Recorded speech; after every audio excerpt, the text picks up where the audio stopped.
Bab 1241. Pernyataan David seperti guntur tiba-tiba. Tidak hanya itu mengejutkan Mia di belakangnya untuk melebarkan matanya dan menjatuhkan rahangnya, benar-benar tidak dapat berpikir, tetapi bahkan Kaisar Nimbus duduk di sana dengan sangat tercengang. Sudah berapa tahun? Sudah berapa tahun sejak seseorang berbicara dengannya seperti ini? Siapa dia? Dia adalah Kaisar Kekaisaran Bima Sakti dan orang terkuat di galaksi yang diakui semua orang. Sekarang, seorang bajingan seperti David memanggilnya dengan namanya, dan bahkan mempertanyakan apakah Nimbus bisa membuatnya tetap tinggal. Ini adalah lelucon kolosal. Bahkan jika David memiliki kemampuan yang hebat, apa bedanya dengan seekor semut di depan Kaisar Nimbus? Nimbus merasa bisa membunuh David hanya dengan satu jari. Dia sangat ingin tahu dari mana David mendapatkan keberaniannya. David tidak pernah menunjukkan rasa hormat kepada Nimbus sejak awal. Apakah dia mendapat dukungan, atau dia hanya cuek? Nimbus menertawakan dirinya sendiri saat memikirkan hal ini. Jadi bagaimana jika David mendapat dukungan? Semua orang di Bima Sakti takut padaku, sejak kapan aku takut pada siapapun? Yang muda memang tumbuh lebih berani seiring bertambahnya usia. David, tidakkah kamu tahu bahwa kamu harus membayar untuk mengatakan itu? Tanyakan kepada para penatua di keluarga Anda apakah mereka berani memanggil saya secara langsung dengan nama dan hal-hal itu kepada saya. Meski terdengar tenang, Mia bisa merasakan kemarahan Nimbus dari belakang David. Dia menarik pakaian David dengan lembut, mencoba memberitahunya untuk meminta maaf kepada Kaisar. Setelah ini, dia akan meminta Putri Astrid menjadi mediator. Jika tidak, masalah ini akan mencapai kesimpulan yang tidak menguntungkan. Berapa banyak orang di Bima Sakti yang bisa menahan amarah Kaisar? Nimbus adalah orang terkuat di Bima Sakti, dan dia telah berada di puncak rantai makanan Bima Sakti selama bertahun-tahun. Sekarang, seorang pemuda menunjuk ke arahnya dan mengklaim bahwa dia memanfaatkan senioritasnya. Jika dia adalah seseorang dengan temperamen buruk, dia akan membunuh David dengan tamparan saat itu juga. Sebagai kaisar, Nimbus bisa mengendalikan amarahnya dengan baik. Meskipun demikian, Nimbus masih akan memberi David pelajaran yang menyakitkan agar dia belajar bagaimana bertindak dengan benar. Aku tidak perlu bertanya pada orang tuaku, Nimbus. Saya akan memblokir apapun yang Anda lemparkan ke saya. Secara kebetulan, saya ingin melihat apakah kaisar, orang terkuat di Bima Sakti, mendekati sebaik yang dia bayangkan dan apakah dia layak menyandang gelar itu. Setelah David mengatakan itu, dia menghunus sarung pedang kayu di sebelahnya. Pedang merah panjang terangkat sebelum berhenti di depan David. Setelah itu, David mengambilnya. Aura David berubah saat dia mencengkeram pedang pemecah jahat. Dia tampak seperti akan memamerkan kemampuannya. Nimbus memperhatikan David dengan tenang. Dia akan tertawa karena marah. Kapan seorang anak bodoh berani menantang otoritas saya sebagai kaisar? Tetapi, Nimbus memandangi pedang di tangan David. Pedang ini terlihat sedikit aneh dan dia merasa terancam karenanya. Sayangnya, Nimbus tidak menggunakan pedang. Jika tidak, kekuatan tempurnya akan meningkat pesat dengan bantuan pedang ini. Jika itu terjadi, Mo tidak akan bisa mengancamnya lagi. David, aku tidak tahu mengapa kamu memiliki kepercayaan diri untuk berpikir kamu bisa melawanku, tapi pedangmu cukup menarik. Sayangnya, itu tidak cukup. Itu tidak bisa membuat perbedaan di antara kita. Nimbus bangkit dari tempat duduknya untuk bersiap memberi pelajaran pada David. Meskipun Wilfred memintanya untuk tidak bertarung untuk saat ini, David hanyalah seorang anak kecil. Apakah dia perlu menggunakan kekuatan penuhnya pada David? Benar-benar, saya tidak berpikir Anda bisa mendikte ini. Kami hanya akan tahu setelah duel. David mulai terdengar bersemangat. Sejak dia mencapai sebagian alam abadi, dia ingin menemukan seseorang di levelnya untuk menguji batas kemampuannya. Bab 1242. Sayangnya, Nimbus adalah satu-satunya di sebagian alam abadi di mata publik Bima Sakti. David tidak dapat menemukan orang lain untuk ditantang. Sekarang, kesempatannya telah tiba. Dia bisa berduel dengan Nimbus, dan saat dia melakukannya, dia bisa mengetahui kekurangannya. Ketika Nimbus hendak memberi David pelajaran atas nama keluarganya. Berderak. Pintu halaman didorong terbuka, dan Putri Astrid masuk. Begitu dia masuk, dia adalah ayahnya yang berdiri di hadapan David. Pada saat yang sama, David memegang pedang merah panjang. Ayah, mengapa kamu di sini? David, mengapa kamu memegang pedang? Apa yang sedang kamu lakukan? Astrid bertanya dengan rasa ingin tahu. Saat Nimbus mendengar suara Astrid, dia tertawa dan berkata, Astrid, kamu di sini. Haha. David bilang aku idolanya dan dia sudah mengagumiku sejak lama, jadi dia ingin aku memberinya petunjuk. Kedatangan Astrid membuat saraf tegang Mia segera rileks. Dia menghela napas dalam hatinya. Kami berhasil melarikan diri malam ini. Tapi bisakah kita hidup sekarang karena kita telah menyinggung Yang Mulia? Benar-benar, Astrid menatap David.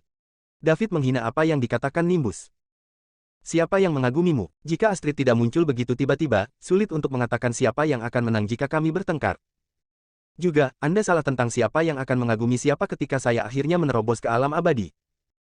Namun, setelah mengeluh secara internal, David menjawab, ya, Yang Mulia, saya ingin Tuan Barlowe memberi saya beberapa panduan, tetapi Anda tiba di sini sebelum kita bisa mulai. Kamu bisa melanjutkan, berpura-pura aku tidak di sini. Saya di sini hanya untuk melihat-lihat, kata Astrid. Lupakan. Kami akan membicarakannya lain kali. Aku baru ingat aku harus mengurus beberapa bisnis. Astrid, kau harus berbicara dengan mereka. Saya akan datang untuk memberikan bimbingan kepada David saat saya bebas lain kali. Nimbus sengaja membesar-besarkan kata panduan. David mengangkat bahu acuh tak acuh. Tentu saja, dia tahu apa yang dimaksud Nimbus dengan ini. Namun, apakah dia takut? Jadi bagaimana jika dia adalah kaisar? Dia hanya berada di sebagian alam abadi, sementara David memiliki pedang pemecah jahat yang dapat menebas semua hal jahat. Dia sama sekali tidak kalah dengan Nimbus. Semoga perjalanan Anda aman, Tuan Barlowe. Saya akan menunggu bimbingan Anda. Saya harap Anda tidak akan mengecewakan saya. Nimbus menatap David sebelum menghilang dari halaman dalam diam. Astrid dan Mia tidak melihat bagaimana Nimbus pergi. Hanya David, yang berada di sebagian alam abadi, yang melihatnya. Setelah Nimbus pergi, David memasukkan kembali pedangnya ke dalam sarung kayu. Dia berkata, silakan duduk, Yang Mulia. Astrid berjalan ke tempat Nimbus duduk tadi. Mia, ada apa? Astrid bertanya pada Mia sambil menatapnya. David menoleh untuk melihat setengah dari tubuh Mia basah kuyup.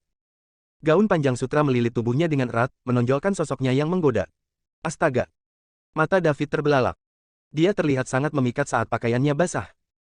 David cepat-cepat berbalik untuk menghentikan dirinya dari menatap. Jika tidak, akan sulit baginya untuk tertidur malam ini. Sejak dia meninggalkan bumi, David tidak pernah memikirkan hal semacam itu. Sekarang Mia seperti ini, dia hampir tidak bisa menahan diri. Pada saat yang sama, dia sedikit terdiam. Bukankah ini agak ekstrim?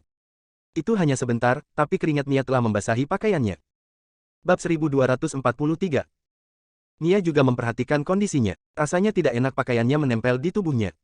Dia segera masuk kembali ke dalam rumah. Sambil berjalan, dia berkata, saya baik-baik saja, Yang Mulia.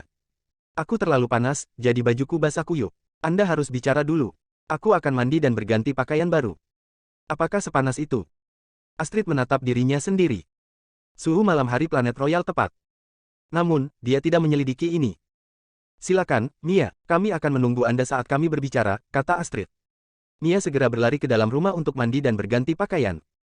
David kembali ke tempat duduknya dan bertanya, apakah Anda memerlukan sesuatu dari saya, Yang Mulia? Tidak, aku terlalu bosan, jadi aku ingin datang untuk berbicara denganmu. David, karena kita berteman, kamu harus berhenti memanggilku Yang Mulia. Itu membuat kita terdengar seperti orang asing. Kamu bisa memanggilku Astrid saja.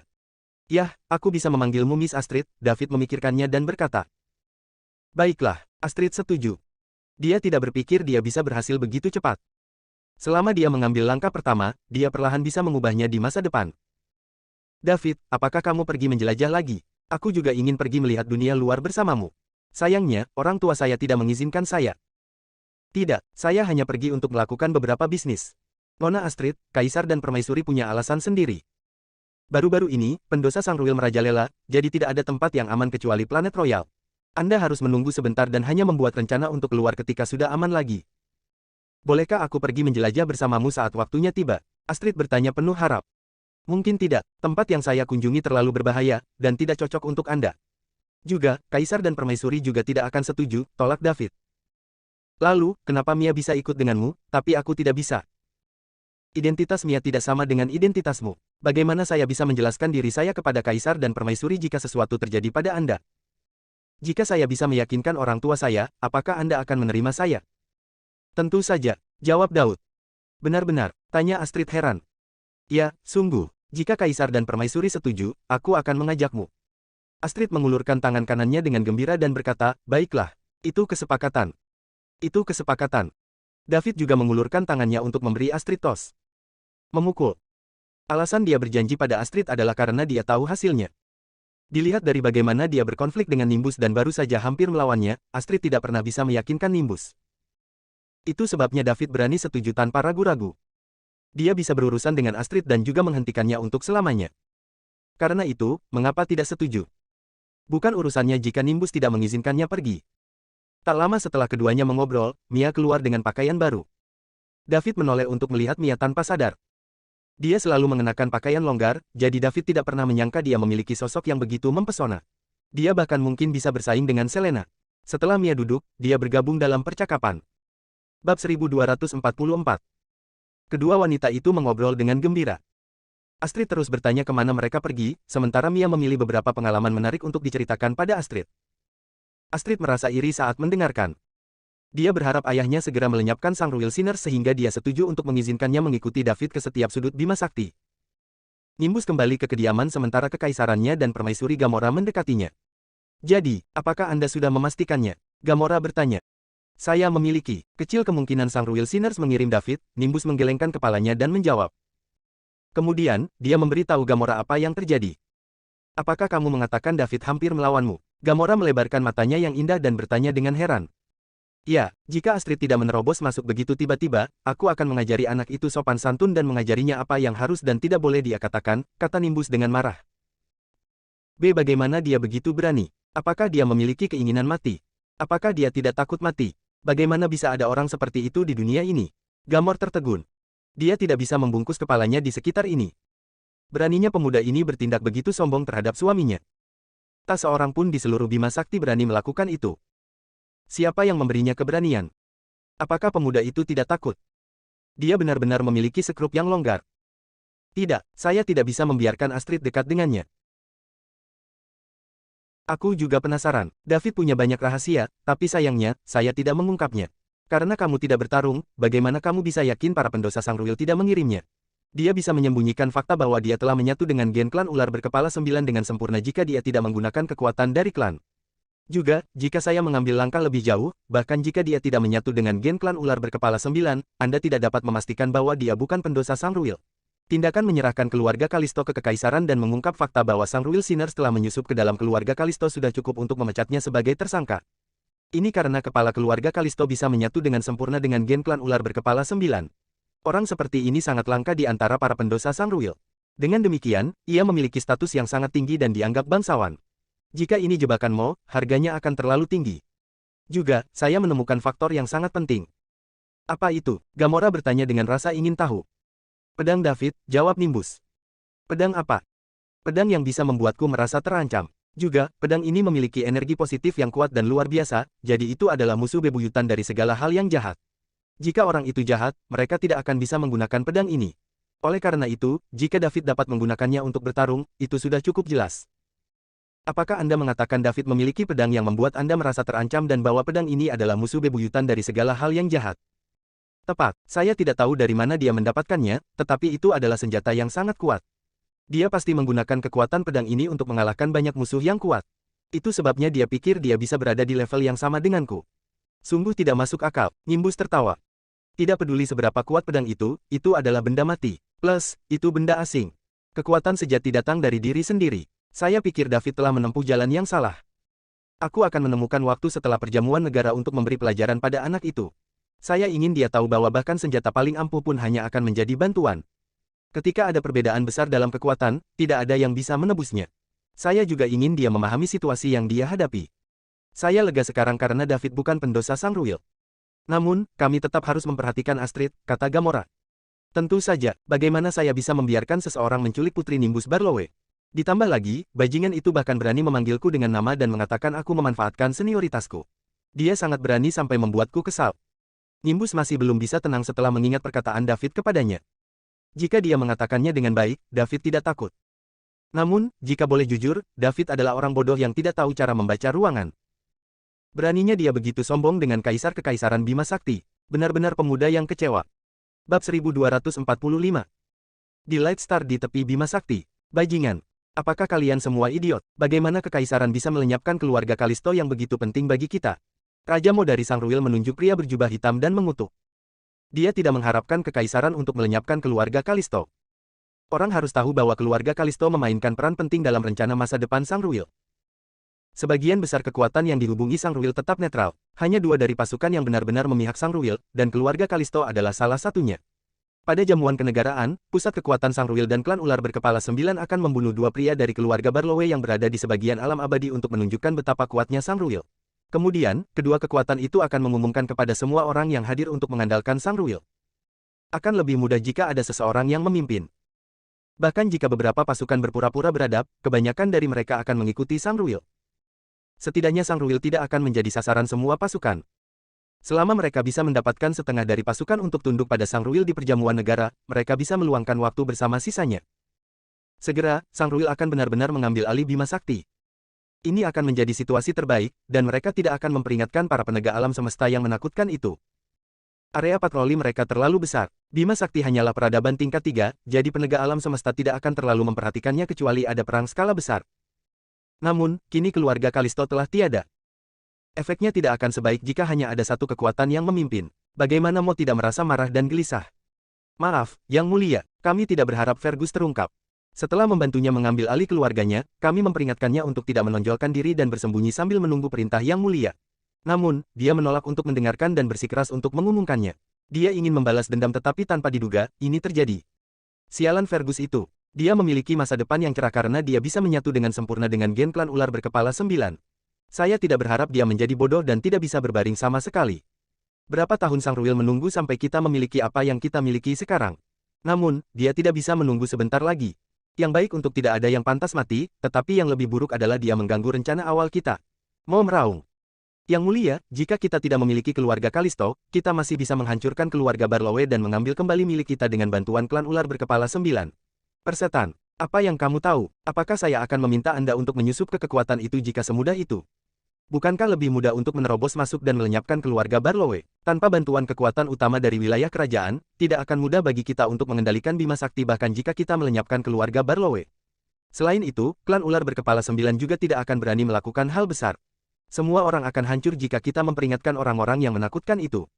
Yang Mulia, siapa orang-orang yang menakutkan itu? Selain dari 4 aula internal, apakah ada lebih banyak pembangkit tenaga listrik yang bersembunyi dalam kegelapan di kekaisaran yang bahkan ditakuti oleh klan ular berkepala 9?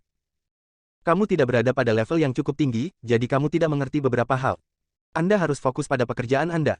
Apapun yang terjadi, kita tidak bisa mundur sekarang karena kita di sini. Kumpulkan semua orang dan semua kekuatan kita dalam 3 hari. Kami akan menuju ke planet Royal untuk mengambil kembali milik kami. Ya Yang Mulia, pria berjubah hitam itu menjawab. Raja tidak memberitahu mereka siapa orang-orang yang menakutkan itu, dan mereka tidak peduli untuk terus bertanya. Namun, kepercayaan diri mereka sedikit goyah. Waktu berlalu dengan lambat. Sejak Nimbus menemui David pada malam pertama, dia tidak pernah muncul lagi. David mengira Nimbus akan muncul lagi pada malam kedua. Namun, dia tidak pernah melakukannya bahkan setelah 3 malam. David awalnya ingin berduel dengan Nimbus untuk menguji batas kemampuannya dan mengidentifikasi kelemahannya. Sekarang, sepertinya dia tidak akan punya kesempatan. David ingin meninggalkan planet Royal juga, tapi Astrid terus membawanya dan Mia berkeliling planet Royal. Kedua wanita itu sangat menikmati diri mereka sendiri. Oleh karena itu, dia tidak menyebutkan ini lagi. Hanya ada beberapa hari sampai jamuan kenegaraan, dan tidak ada bedanya jika dia pergi setelah jamuan makan. Bab 1246. Ada semakin banyak orang di planet Royal akhir-akhir ini. Orang-orang ini adalah perwakilan dari berbagai kekuatan yang datang untuk menghadiri jamuan kenegaraan. Namun, meski ada lebih banyak orang, itu tidak kacau. Itu karena tidak ada yang berani memulai masalah di planet Royal. Ada lebih banyak orang di planet Royal sekarang, jadi untuk menghindari masalah yang tidak perlu, Mia mengenakan kerudungnya lagi untuk menyembunyikan wajahnya yang cantik. Lagi pula, dia cukup populer di Bima Sakti dan banyak orang mengenalnya. Ketiganya pergi ke berbagai tempat indah di planet Royal menggunakan sisa waktu yang mereka miliki. Selama perjalanan, David melihat beberapa tim orang mengawasi mereka secara diam-diam. Nimbus seharusnya mengirim mereka untuk melindungi Putri Astrid. Dia juga tidak mengekspos mereka dan pura-pura tidak memperhatikan. Seiring berjalannya waktu, jamuan kenegaraan pun semakin dekat. Seluruh planet mulai sibuk. Perjamuan kenegaraan tahun ini adalah yang terbesar. Itu bisa digambarkan sebagai keagungan yang belum pernah terjadi sebelumnya. Hampir semua kekuatan di Bima Sakti akan mengirim seseorang untuk hadir. Saat itu, Barlowes, yang merupakan keluarga kerajaan Kekaisaran Bima Sakti, akan membawa tokoh-tokoh penting dari dunia politik dan militer Kekaisaran untuk mempersembahkan korban ke surga di altar Kekaisaran. Namun, kali ini, karena Sang Ruil Sinners membuat comeback dengan klan ular berkepala 9, Nimbus memutuskan untuk mengumpulkan semua kekuatan Bima Sakti untuk melenyapkan Sang Ruil. Inilah mengapa perjamuan itu begitu megah dan mengapa dia mengundang begitu banyak pasukan. Bintang Cahaya. Kapal terbang yang tak terhitung jumlahnya telah selesai bersiap dan siap lepas landas. Pidato emosional Mo menggerakkan semua pendosa Sang Ruil. Mereka sudah menunggu begitu lama, dan beberapa dari mereka sudah memiliki begitu banyak keturunan. Meskipun demikian, mereka semua menahan diri. Mereka putus asa untuk keluar dari dunia gelap yang tidak memiliki keadilan. Mereka ingin kembali ke kejayaan mereka sebelumnya dan menikmati semua hal baik di Bima Sakti. Warga Sangruil, apakah kalian masih ingin hidup di ambang kematian dan di dunia tanpa keadilan? Mo bertanya dengan keras. Tidak, semua pendosa Sangruil menjawab dengan semangat. Apakah Anda ingin menikmati semua hal baik di Bima Sakti? Anggur, makanan, wanita? Iya. Kalau begitu, ayo pergi. Ini akan menjadi saat kita memutuskan nasib Sangruil. Kita harus mengambil kembali semua yang pernah kita miliki dan mengembalikan kejayaan Sangruil sebelumnya. Hidup Sangruil, panjang umur Raja. Sangruil Sinners yang tak terhitung jumlahnya menangis dengan gembira. Mereka telah menunggu momen ini terlalu lama. Selain itu, mereka juga telah menyerahkan begitu banyak hal untuk saat ini. Beberapa dari mereka bahkan rela menjadi monster setengah manusia, setengah monster. Ayo pergi. Mo memimpin. Dia membawa semua warga Sangruil ke planet Royal. Mereka ingin mengambil kembali apa yang dulu menjadi milik mereka di depan semua kekuatan Bima Sakti selama jamuan kenegaraan kekaisaran. Sejak saat itu, kekaisaran Bima Sakti akan menjadi sejarah, dan Sangruil akan bangkit dan mengambil alih kekaisaran Bima Sakti. Bab 1247. Mo dan 4 ular berkepala 9 di sebagian alam abadi berangkat ke planet kerajaan dengan hampir semua pendosa Sangruil. Mereka bersumpah akan mengambil kembali semua milik Sangruil. Ini akan menjadi pertempuran terakhir antara Sangruil dan kekaisaran Bima Sakti. Pemenangnya akan mendapatkan segalanya di Bima Sakti, sedangkan yang kalah akan menjadi sejarah. Tidak peduli siapa yang menang, mereka tidak akan memberikan kesempatan kepada pihak lain untuk kembali. Ada 5 orang di sebagian alam abadi di pihak Sangruil, sedangkan kekaisaran hanya memiliki 2 orang. Jika tidak ada kecelakaan, kekaisaran pasti akan kalah. Mo tidak khawatir apakah dia bisa melenyapkan keluarga Barlowe. Sebaliknya, dia khawatir tentang Nimbus yang mengekspos klan ular berkepala 9 di perjamuan negara. Lagi pula, ular berkepala 9 telah melakukan banyak kejahatan sepanjang sejarah Bima Sakti. Mereka suka memakan manusia untuk membantu mereka tumbuh, dan ini saja sudah cukup untuk membuat mereka dibenci oleh setiap manusia di Bima Sakti. Oleh karena itu, bahkan jika mereka berhasil melenyapkan keluarga Barlowe, semua pasukan Bima Sakti akan bekerja sama untuk melawan mereka jika mereka mengetahui hal ini. Pada akhirnya, perang skala besar di Bima Sakti akan meletus. Selain itu, semuanya akan sia-sia jika mereka memperingatkan penegak semesta. Oleh karena itu, Mo harus menghancurkan keluarga Barlowe dengan sangat cepat sebelum Nimbus memiliki kesempatan untuk mengungkap ular berkepala 9 di perjamuan negara. Pada saat yang sama, dia harus menunjukkan seberapa kuat Sangruil untuk mengintimidasi semua kekuatan. Dengan begitu, dia bisa menyelesaikan semua masalahnya sekaligus. Sayangnya, pion pentingnya, keluarga Kalisto, tersingkir oleh kekaisaran. Jika tidak, akan ada efek yang lebih baik jika dia memiliki 2 kekuatan yang memimpin dalam mengumumkan kesetiaan mereka kepada Sangruil. Planet Kerajaan. Perjamuan kenegaraan semakin dekat. Banyak Grandmaster yang kuat dari berbagai kekuatan tiba di planet Royal. Kaisar Nimbus dan Permaisuri Gamora menyambut para Grandmaster dari kekuatan yang berbeda. Di antara mereka adalah sesepuh Istana Bulan yang memiliki reputasi baik, Ophelia Libra. Ophelia adalah guru Gamora saat itu. Ophelia mengadopsi Gamora dan membesarkannya. Bisa dibilang Ophelia adalah guru sekaligus ibu angkat Gamora. Keduanya memiliki hubungan dekat. Tanpa Ophelia, tidak akan ada Permaisuri Gamora. Di dalam ruang tamu Istana Kerajaan, 2 wanita parubaya duduk berhadapan. Salah satunya adalah Permaisuri Gamora sedangkan yang lainnya adalah gurunya dan sesepuh Istana Bulan yang memiliki reputasi baik, Ophelia. Ophelia adalah Infinity Ranker yang langka di Bima Sakti. Meskipun Ophelia berusia setidaknya 1000 tahun, dia masih terlihat seperti saudara perempuan Gamora ketika mereka duduk bersama. Mereka berdua tampak seperti wanita parubaya yang cantik. Ini adalah manfaat menjadi kuat. Ophelia tidak hanya memperpanjang umurnya, dia juga bisa memperlambat proses penuaannya. Selain itu, Ophelia telah meminum semua jenis obat untuk memperlambat penuaan, sehingga dia tidak terlihat terlalu tua dari Gamora. Jika dia bisa menerobos ke alam abadi, dia bisa menikmati keabadian dan awet muda selamanya. Alam abadi adalah target dari semua pembangkit tenaga listrik. Sayangnya, kendala ini menghentikan lebih dari 99,9% orang. Gami, pasti ada sesuatu di balik mengapa kekaisaran menyelenggarakan perjamuan negara yang begitu besar sebelumnya, kan? Tanya Ophelia. Guru, sejujurnya, pendosa Sangruil menjadi sangat agresif kali ini, jadi kekaisaran harus menangani ini dengan serius. Jika tidak, seluruh Bima Sakti akan terpengaruh, desa Gamora dan menjawab. Dia tidak perlu berbohong kepada gurunya. Bab 1248. Gamora paling mempercayai Ophelia. Saya berhasil mempelajari beberapa hal ini. Kali ini, pendosa Sangruil bekerja sama dengan klan ular berkepala 9 dan menyatu dengan gen mereka.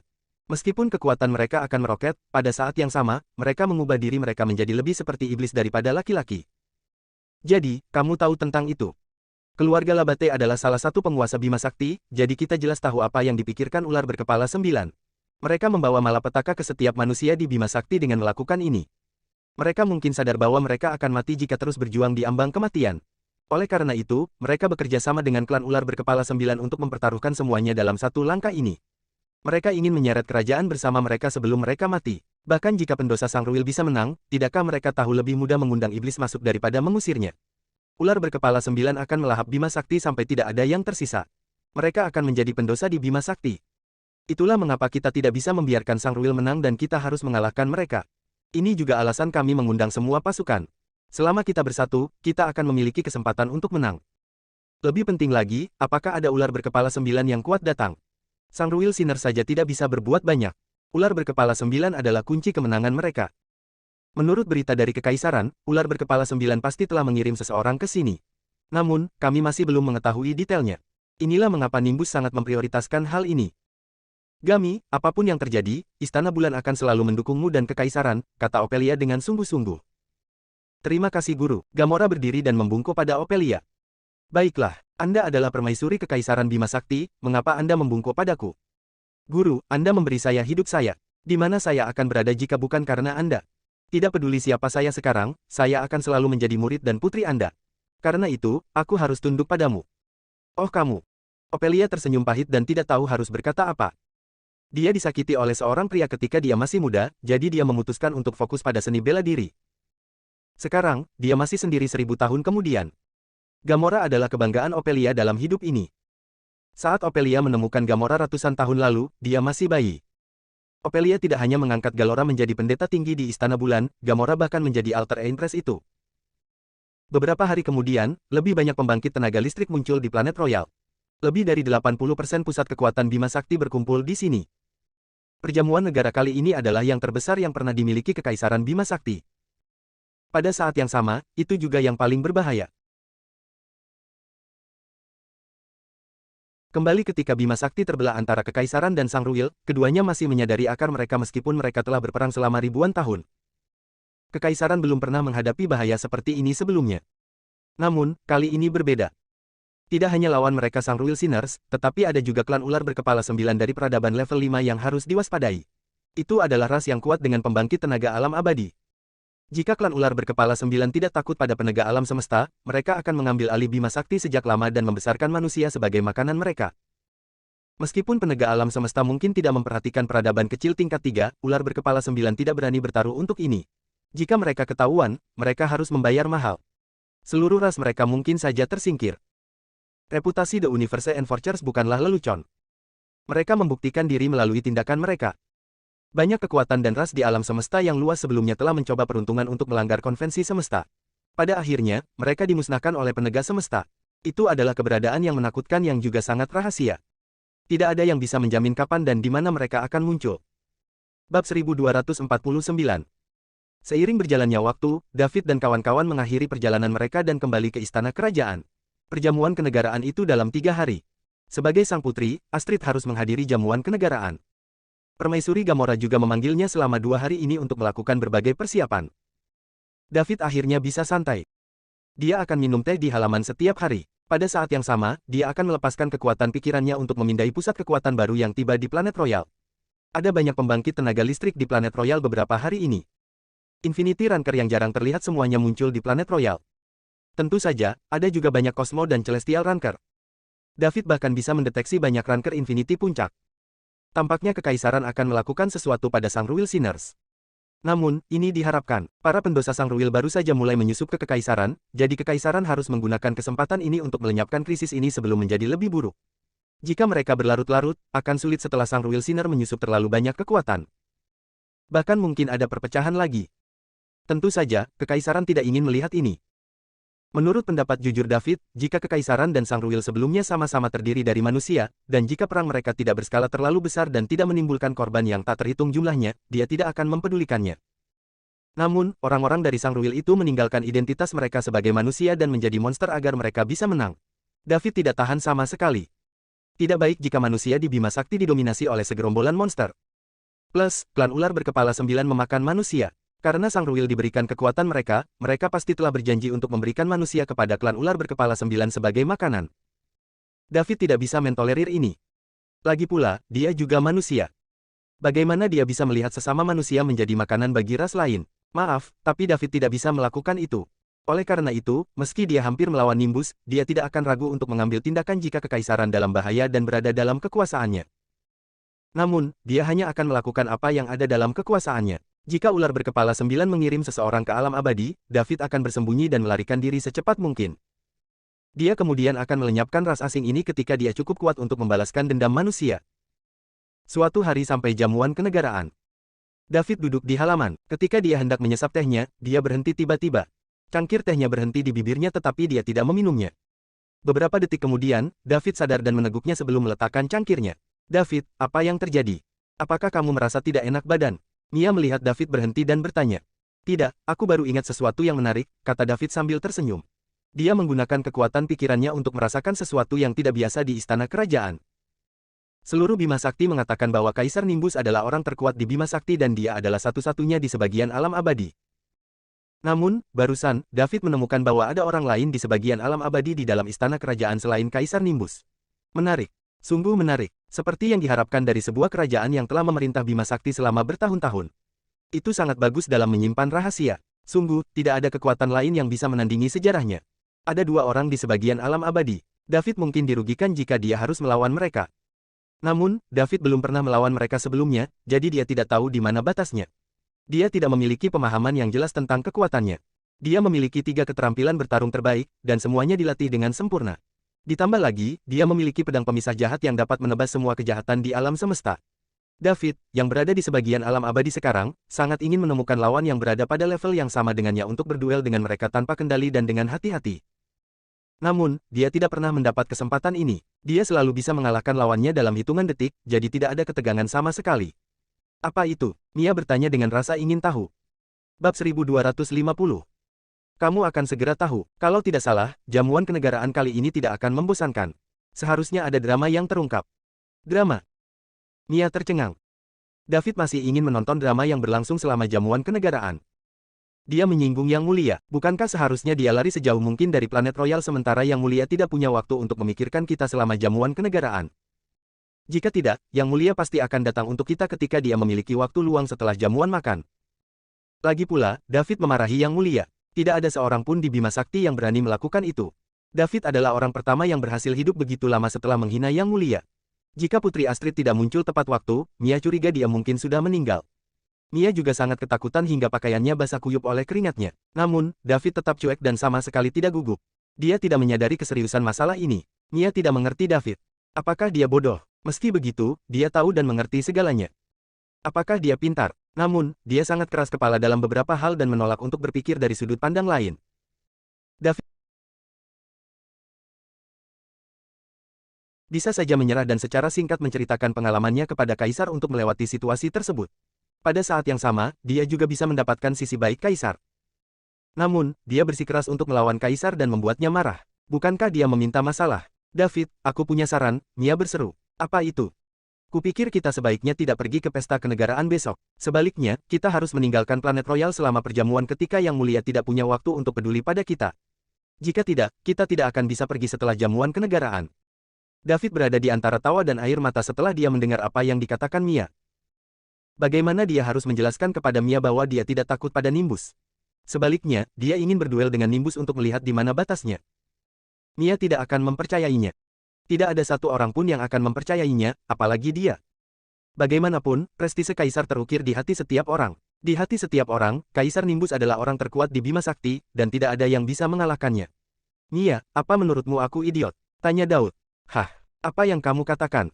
Bagaimana kabarmu idiot? Kalau kamu idiot, berarti tidak ada orang pintar di alam semesta ini, pekik Mia untuk menunjukkan betapa yakinnya dia. Namun, dia bergumam pada dirinya sendiri di dalam. Kamu bukan idiot, tapi kamu keras kepala. Terkadang Anda menolak untuk berpikir dari perspektif lain. Selain itu, tidak ada yang salah denganmu. Kamu harus percaya padaku karena aku bukan orang idiot. Tidak peduli apa yang saya lakukan, Anda harus mendukung saya karena saya memiliki alasan dan pertimbangan untuk semua yang saya lakukan. Mungkin Anda tidak akan mengerti sekarang, tetapi saya yakin Anda akan segera mengerti. Kata Daud dengan sungguh-sungguh. Mia menatap David. Dia merasa bahwa dia terlihat serius dan tidak terlihat bercanda sama sekali. Baiklah, mungkin aku hanya terlalu banyak berpikir. Meskipun dia masih bingung tentang keuntungan apa yang bisa didapat David dengan menyinggung Kaisar, orang terkuat di Bima Sakti, karena David mengatakan ini, itu berarti dia harus mengetahui sesuatu. Karena itu, dia tidak perlu mengingatkannya tentang apapun. Dia hanya perlu fokus pada pekerjaannya. Karena kamu sudah memikirkan ini, aku tidak akan mengkhawatirkanmu lagi. Tidak peduli apa yang kamu lakukan di masa depan, aku akan mendukungmu tanpa syarat dan aku tidak akan mempertanyakanmu, jawab Mia. Itu lebih seperti itu. Senyum muncul di wajah David.